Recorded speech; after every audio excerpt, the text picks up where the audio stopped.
याजूज माजूज एक ऐसा गरोह है जिसके मुताल्लिक हर कोई ये जानना चाहता है कि ये गरोह कहाँ पर कैद है और ये गरोह कब आजाद होगा, और इस खूनी गरोह की तादाद कितनी है और इस गरोह के लोग कितने वहशतनाक हैं, और जब ये दुनिया के अंदर जाहिर होंगे तो किस तरह रोए जमीन पर तबाही और बर्बादी फैलाएंगे। आपको बताते चले कि याजूज माजूज क़यामत की बड़ी निशानियों में से एक बहुत बड़ी निशानी है जो कुर्बे क़यामत में जाहिर होगी और ये मखलूक दुनिया को खत्म कर देगी। प्यारे दोस्तों, ये कौम दुनिया के लिए कितनी खतरनाक साबित होगी, इसका अंदाजा हजूर पाक सल्लल्लाहु ताला अलैहि वसल्लम के इस फरमान से लगाइए।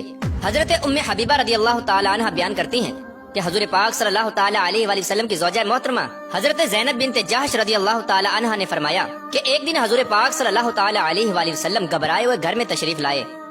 इस दौरान हजूर पाक सल्लल्लाहु ताला अलैहि वसल्लम का रंग मुबारक सुर्ख हो रहा था और आप सल्लल्लाहु ताला अलैहि वसल्लम फरमा रहे थे, ला इलाहा इल्लल्लाह, हलाक हो गए अरब वाले उस शर की वजह से जो बहुत करीब आ चुका है। इसके बाद हजूर पाक सल्लल्लाहु ताला अलैहि वसल्लम ने अपने अंगूठे और शहादत की उंगली से हल्का बनाकर इरशाद फरमाया, आज याजूज माजूज कौम की दीवार इतनी खुल चुकी है। प्यारे दोस्तों, याजूज माजूज कौम की हकीकत क्या है, ये कौन लोग होंगे और किसकी नस्ल में से होंगे, इसके बारे में रिवायात में आता है कि याजूज और माजूज दो मर्द हैं जो हजरत याफिस बिन नूह अलैहिस्सलाम की नस्ल से हैं। इन्हें याजूज माजूज इस वजह से कहा जाता है कि ये तादाद में बहुत ज्यादा होंगे और जिसामत के अंदर बहुत सख्त होंगे। हजरत अब्दुल्ला बिन उमर रदियल्लाहु ताला अन्हु से रिवायत है कि अगर क़यामत तक आने वाले तमाम इंसानों के 10 हिस्से किए जाएं, तो उनमें से 9 हिस्से याजूज माजूज कौम के होंगे और 1 हिस्सा बाकी तमाम मखलूकात का होगा।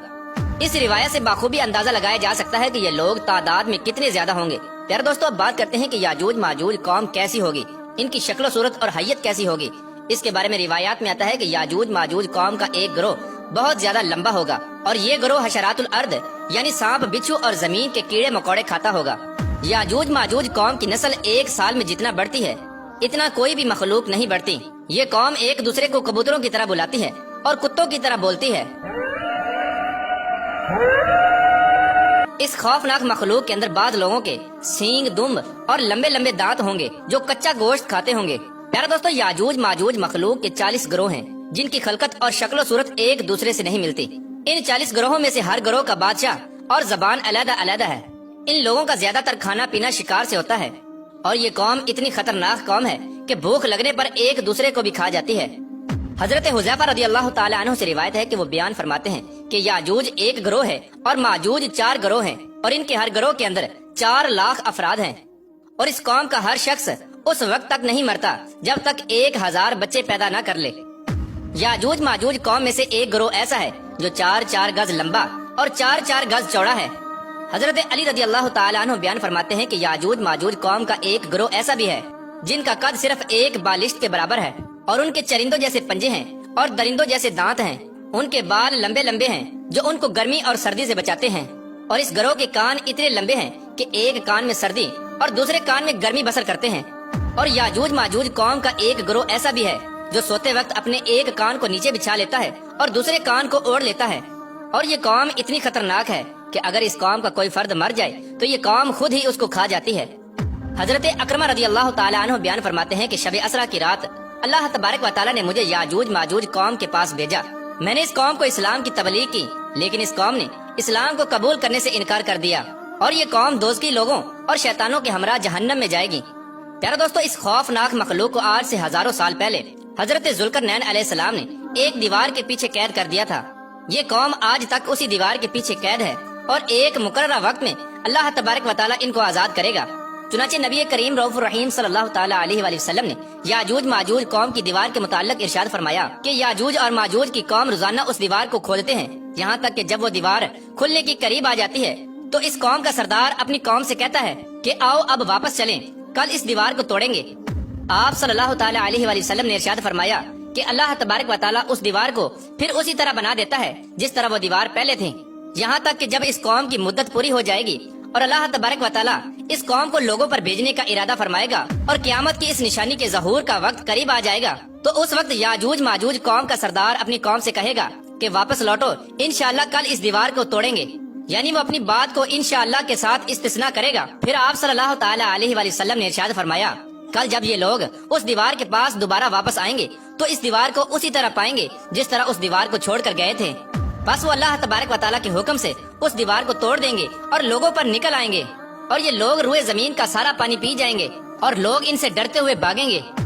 یہ قوم آسمان والوں کو قتل کرنے کے ارادے سے آسمان کی طرف تیر پھینکے گی تو وہ تیر خون آلود ہو کر واپس لوٹیں گے۔ اس وقت یہ لوگ کہیں گے کہ ہم نے زمین والوں پر قہر نازل کر دیا اور آسمان والوں پر غالب آ گئے۔ یاجوج ماجوج قوم کا خروج اس وقت ہوگا جب قرب قیامت مسلمان کوہ طور پر جا چکے ہوں گے۔ یہ لوگ تعداد میں اتنے زیادہ ہوں گے، جب ان کی پہلی جماعت بحر تبریہ سے گزرے گی تو اس بحر تبریہ کا سارا پانی پی جائے گی، اور جب اس کی دوسری جماعت اسی مقام پر آئے گی تو اس مقام پر رک کر یہ کہے گی کہ یہاں پر کبھی پانی ہوا کرتا تھا۔ پھر یہ قوم دنیا کے اندر فساد پھیلائے گی اور قتل و غارت شروع کر دے گی۔ جب یہ لوگ روئے زمین پر رہنے والے ہر جاندار چرند پرند الغرض ہر چیز کو قتل کر دیں گے اور روئے زمین پر فساد برپا کر چکے ہوں گے تو اس وقت یہ لوگ کہیں گے کہ ہم نے زمین والوں کو قتل کر دیا، آؤ اب آسمان والوں کو قتل کریں۔ یہ قوم یہ کہتے ہوئے آسمان کی طرف اپنے تیروں کو پھینکیں گے تو اللہ تبارک و تعالیٰ کی قدرت سے وہ تیر خون آلود ہو کر واپس ان کی طرف لوٹیں گے۔ یہ قوم ان خون آلودہ تیروں کو دیکھ کر بہت خوش ہوگی اور یہ سمجھے گی کہ ہم نے آسمان والوں کو بھی قتل کر دیا۔ اسی دوران یہ لوگ اپنی اپنی حرکتوں میں مشغول ہوں گے اور وہاں اللہ تبارک و تعالیٰ کے پیارے نبی حضرت عیسیٰ علیہ السلام مسلمانوں کے ہمراہ پہاڑی پر ظہور پذیر ہوں گے۔ اس وقت حضرت عیسیٰ علیہ السلام مسلمانوں کے ہمراہ اللہ تبارک و تعالیٰ کی بارگاہ میں دعا کریں گے تو اللہ تبارک و تعالیٰ اس مخلوق کی گردنوں میں ایک خاص قسم کے کیڑے پیدا کر دے گا۔ اس وقت یاجوج ماجوج کے تمام گروہ ایک دم سے سب کے سب مر جائیں گے۔ اس قوم کے مرنے کے بعد حضرت عیسیٰ علیہ السلام مسلمانوں کے ہمراہ پہاڑ سے نیچے تشریف لائیں گے تو حضرت عیسیٰ علیہ السلام اس وقت یہ منظر دیکھیں گے کہ تمام کی تمام روئے زمین ان کی لاشوں اور بدبوؤں سے بھری پڑی ہے اور روئے زمین پر ایک بالشت بھی جگہ خالی نہیں ہے۔ اس وقت حضرت عیسیٰ علیہ السلام اپنے ساتھیوں کے ہمراہ اللہ تبارک و تعالیٰ کی بارگاہ میں ایک بار پھر دعا کریں گے تو اللہ تبارک و تعالیٰ ایک خاص قسم کے پرندے بھیجے گا۔ وہ پرندے یاجوج ماجوج قوم کی لاشوں کو اٹھا کر جہاں پر اللہ تبارک و تعالیٰ چاہے گا وہاں پر پھینک آئیں گے۔ یاجوج ماجوج قوم کے جنگی ہتھیاروں کو مسلمان 7 سال تک استعمال کرتے رہے، پھر اس کے بعد اللہ تبارک و تعالیٰ آسمان سے بارش برسائے گا اور وہ بارش زمین کو ہموار کر دے گی۔ اس طرح اللہ تبارک و تعالیٰ یاجوج ماجوج قوم کا خاتمہ فرمائے گا اور یاجوج ماجوج قیامت کی سب سے خوفناک نشانی ہوگی۔ اللہ تبارک و تعالیٰ سے دعا ہے کہ اللہ تبارک و تعالیٰ قرب قیامت میں ظاہر ہونے والے ان تمام فتنوں سے ہمیں بچائے اور ایمان کی حالت میں ہمیں دنیا سے رخصت ہونے کی توفیق عطا فرمائے۔ اللہ تبارک و تعالیٰ سے دعا ہے کہ حضور پاک صلی اللہ تعالی علیہ وآلہ وسلم کی محبت کے اندر جینا مرنا نصیب فرمائے اور ان کی محبت کے اندر قیامت کے دن ہمیں اٹھائے۔